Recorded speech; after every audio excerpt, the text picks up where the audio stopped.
Perkenalkan, nama saya Gifford Sengkei. Saya kuliah di Universitas Pembangunan Indonesia. Program studi saya ilmu hukum, dan alamat kampus saya berada di Kota Manado, khususnya di Kecamatan Walalayan, Kelurahan Bahu.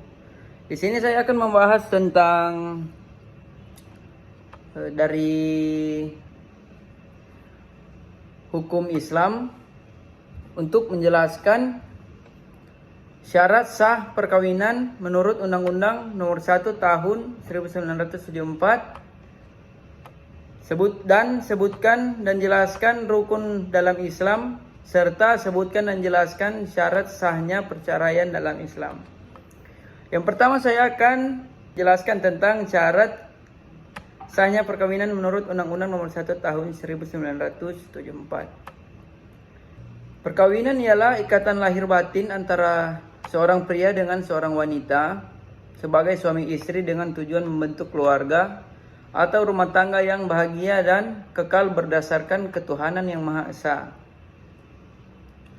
Pasal 1 Undang-Undang Perkawinan dalam penjelasan pasal demi pasal dijelaskan bahwa perkawinan sangat erat hubungannya dengan kerohanian dan agama. Penjelasan pasal 1 Undang-Undang Nomor 1 Tahun 1974 menyebutkan bahwa sebagai negara yang berdasarkan Pancasila, di mana sila yang pertama ialah ketuhanan yang Maha Esa, maka perkawinan mempunyai hubungan yang sangat erat sekali dengan agama atau kerohanian. Undang-Undang Nomor 1 Tahun 1974 tentang perkawinan memiliki prinsip-prinsip atau asas-asas perkawinan yang telah disesuaikan dengan perkembangan dan tuntutan zaman. Asas-asas atau prinsip dalam Undang-Undang 1 Tahun 1974 tentang perkawinan adalah, yang pertama di sini menjelaskan bahwa tujuan perkawinan ialah membentuk keluarga yang bahagia dan kekal. Untuk itu suami dan istri perlu saling membantu dan melengkapi, dan masing-masing dapat mengembangkan kepribadiannya, membantu dan mencapai kesejahteraan spiritual dan material. Yang kedua, dalam undang-undang ini dinyatakan bahwa suatu perkawinan adalah sah bila mana dilakukan menurut hukum masing-masing agamanya dan kepercayaannya itu. Dan di samping itu, tiap-tiap perkawinan harus dicatat menurut peraturan undang-undang yang berlaku. Pencatatan tiap perkawinan adalah sama halnya dengan pencatatan istimewa-istimewa penting dalam kehidupan seseorang. Misalnya kelahiran, kematian yang dinyatakan dalam surat-surat keterangan, suatu akte resmi yang juga dimuat dalam daftar pencatatan. Nah, yang ketiga, undang-undang ini menganut asas monogami hanya apabila dikehendaki oleh yang bersangkutan karena hukum dan agama yang bersangkutan mengizinkannya. Yang keempat, undang-undang ini menganut prinsip bahwa calon suami istri itu harus telah masak jiwa raganya untuk dapat melangsungkan perkawinan, agar supaya dapat mewujudkan tujuan perkawinan secara baik tanpa berakhir pada perceraian. Yang kelima, karena tujuan perkawinan adalah untuk membentuk keluarga yang bahagia, kekal dan sejahtera, maka undang-undang ini menganut prinsip untuk mempersukar terjadinya perceraian. Untuk memungkinkan perceraian harus ada alasan-alasan tertentu serta harus dilakukan di depan sidang pengadilan. Yang keenam, hak dan kedudukan istri adalah seimbang dengan hak dan kedudukan suami, baik dalam kehidupan rumah tangga maupun dalam pergaulan masyarakat. Sehingga dengan demikian, segala sesuatu dalam keluarga dapat dirundingkan dan diputuskan bersama oleh suami istri. Undang-Undang Nomor 1 Tahun 1974 tentang perkawinan diundangkan dalam Lembaran Negara Republik Indonesia tahun 1974 nomor 1. Penjelasan atas Undang-Undang Nomor 1 Tahun 1974 tentang perkawinan diundangkan dan ditempatkan dalam tambahan lembaran negara Republik Indonesia nomor 3019. Undang-Undang nomor 1 tahun 1974 tentang perkawinan diubah dengan Undang-Undang nomor 16 tahun 2019 tentang perubahan atas Undang-Undang nomor 1 tahun 1974 tentang perkawinan. Dikarenakan nomor 1 berbunyi, Mahkamah Konstitusi Republik Indonesia telah mengeluarkan putusan Mahkamah Konstitusi. Di sini pasal 65A berbunyi, pada saat undang-undang ini mulai berlaku, permohonan perkawinan yang telah didaftarkan berdasarkan Undang-Undang nomor 1 tahun 1974 tentang perkawinan tetap dilanjutkan prosesnya sesuai dengan ketentuan Undang-Undang nomor 1 tahun 1974 tentang perkawinan. Soal nomor 2, rukun Islam dan penjelasannya. Rukun Islam itu sendiri ada 5. Yang pertama itu mengucapkan 2 kalimat syahadat. Rukun Islam yang pertama adalah mengucapkan 2 kalimat syahadat. Wajib hukumnya bagi seorang yang ingin menjadi muslim. Yang kedua, mendirikan salat. Setelah menjadi seorang muslim tentu harus mengerjakan rukun Islam yang kedua. Salat wajib disebut juga sebagai salat 5 waktu. Salat 5 waktu terdiri dari, pertama ada salat subuh, salat zuhur, salat azhar, salat maghrib, dan salat isya. Dan yang ketiga, berpuasa di bulan Ramadan.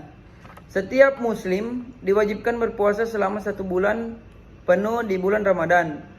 Tujuannya untuk mencapai ketakwaan kepada Allah SWT. Di antara hikmah berpuasa adalah melatih kesabaran, menumbuhkan rasa empati terhadap orang yang kelaparan, sehingga terdorong hati kita untuk membantu orang-orang yang kurang mampu.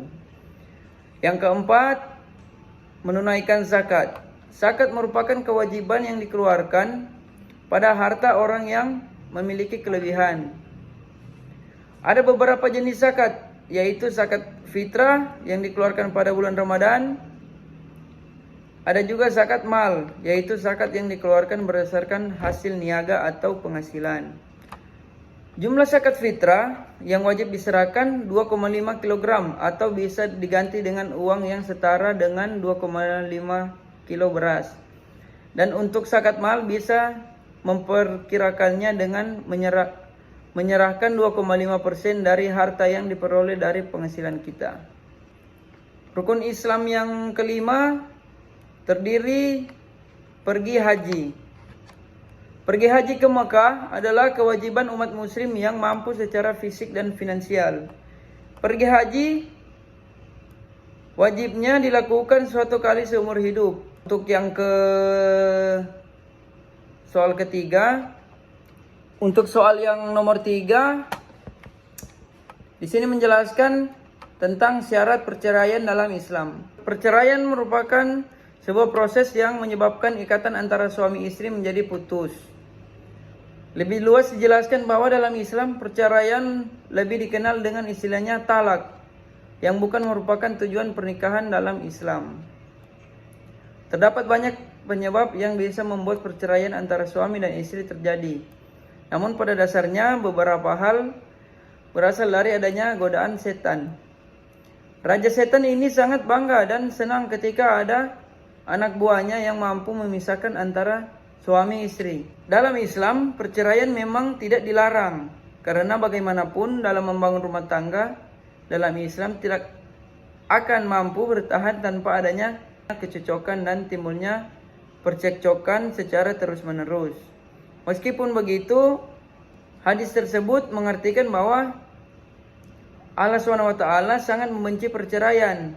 Dalam banyak kasus mereka yang telah resmi bercerai akan saling membenci bahkan setelahnya.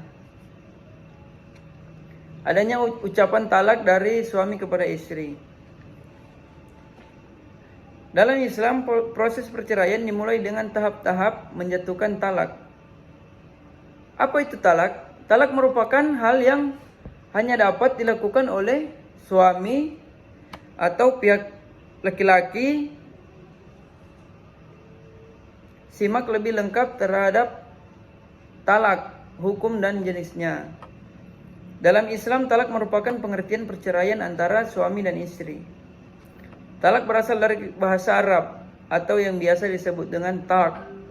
Talak merupakan hal yang diperbolehkan hukumnya jika suami meragukan kebersihan tingkah laku dari istrinya. Dalam hal ini syarat perceraian dalam Islam yang pertama ialah adanya ucapan talak dari suami kepada istri. Tidak diucapkan dalam keadaan mabuk. Utsman bin Affan berkata, semua bentuk talak berlaku kecuali talak yang diucapkan orang mabuk dan orang gila. Artinya bahwa dalam syarat perceraian, maka talak diucapkan harus dalam keadaan sadar.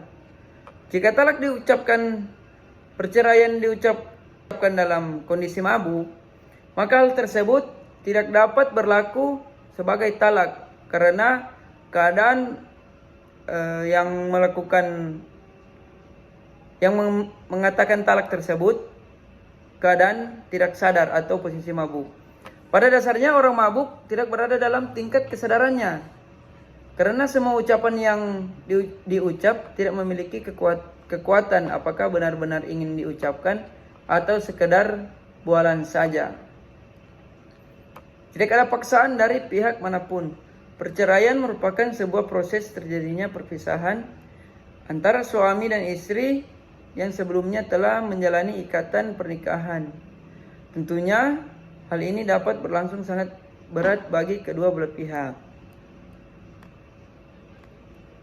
Tidak diucap dalam kondisi marah. Marah merupakan salah satu sifat manusiawi. Terkadang sesuatu yang menyakitkan hati atau perasaan dibohongi, seseorang akan bisa merasa marah pada pasangannya. Terlebih lagi jika ada unsur pengkhianatan dalam hubungan rumah tangga. Sudah pasti itu akan terjadi kemarahan pada pasangan masing-masing.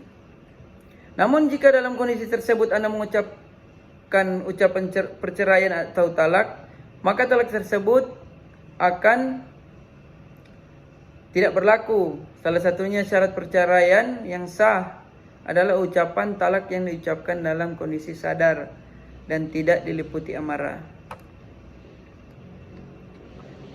Perceraian merupakan keputusan yang diambil oleh kedua belah pihak. Syarat perceraian dalam Islam yang sah berikutnya ialah bahwa keputusan perpisahan tersebut harus disetujui oleh dua belah pihak tanpa ada campur tangan dari pihak yang lain. Karena tidak jarang pada kenyataannya malah ada beberapa pihak terutama berasal dari lingkungan keluarga yang menginginkan adanya perceraian tersebut.